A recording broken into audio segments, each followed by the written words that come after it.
नमस्कार, मैं हूं दिबांजलि मोइत्रा।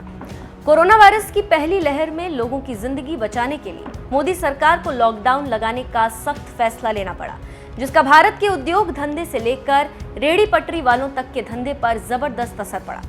कुछ महीनों बाद कोरोना केस कम हुए तो सरकार ने लॉकडाउन हटाया और अर्थव्यवस्था धीरे धीरे पटरी पर आने लगी।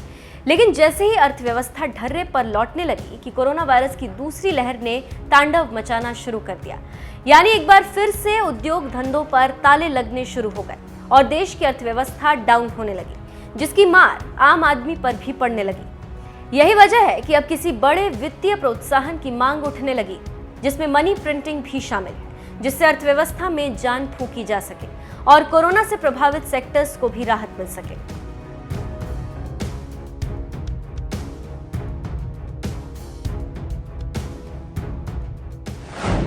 क्या है मनी प्रिंटिंग? मोनेटाइजेशन सरकार के लिए पैसे जुटाने का तीसरा अपरंपरागत विकल्प है। इसके अलावा सरकार बोरोइंग और टैक्स और विनिवेश से राजस्व जुटाती। मोनेटाइजेशन तब सामने आता है जब केंद्रीय बैंक सरकार से प्रत्यक्ष तौर पर बॉन्ड खरीदता है। मनी प्रिंटिंग की मांग दरअसल इसलिए उठ रही है क्योंकि अब बस सरकार ही संकट से जूझ रहे नागरिकों और छोटे कारोबारियों को राहत दे सकती है, लेकिन उसके पास पैसे जुटाने के लिए कोई गुंजाइश नहीं। ऐसे में मॉडर्न मॉनेटरी थ्योरी यानी एमएमटी पर एक बार फिर से बहस छिड़ गई। खासकर अमेरिका में एमएमटी को लेकर ये चर्चाएं चल रही। एमएमटी के समर्थक घाटे को मोनेटाइज कर विस्तारवादी राजकोषीय नीति के लिए तर्क दिया, जब तक कि अर्थव्यवस्था पूर्ण रोजगार तक नहीं पहुंच जाती। लेकिन इसके जोखिम भी बहुत है। डेफिसिट फाइनेंसिंग महंगाई बढ़ने की ओर ले जाती और विदेशी निवेशकों में विश्वास खोने का जोखिम भी रहता है।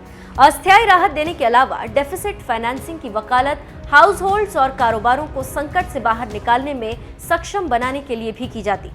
लेकिन अगर डेफिसिट फाइनेंसिंग नियंत्रण से बाहर चली जाए तो ये वित्तीय अस्थिरता की ओर ले जा सकती, जिसका सामना जिम्बाब्वे और वेनेजुएला कर चुके हैं। जिम्बाब्वे ने भी एक समय बहुत सारे नोट छापकर ऐसी गलती की थी। इससे वहां की करेंसी की वैल्यू इतनी गिर गई कि लोगों को ब्रेड और अंडे जैसी बुनियादी चीजें खरीदने के लिए भी थैले भर भर कर नोट दुकान पर ले जाने पड़ते थे। नोट ज्यादा छापने की वजह से वहां एक अमेरिकी डॉलर की वैल्यू 25 मिलियन जिम्बाब्वे डॉलर के बराबर हो गई थी। यही हाल वेनेजुएला का भी था। वेनेजुएला के केंद्रीय बैंक ने अर्थव्यवस्था को संभालने के लिए ढेर सारे नोट छाप डाले। इससे वहां महंगाई हर 24 घंटे में बढ़ने लगी, यानी खाने पीने की चीजों के दाम रोजाना डबल हो जाते थे। बाजार में रोजमर्रा के सामान मिलने बंद हो गए। यहाँ 1 लीटर दूध और अंडे खरीदने की खातिर लोगों को लाखों नोट खर्च करने पड़ रहे हैं। इसीलिए डेफिसिट फाइनेंसिंग नियंत्रण से बाहर नहीं जानी चाहिए।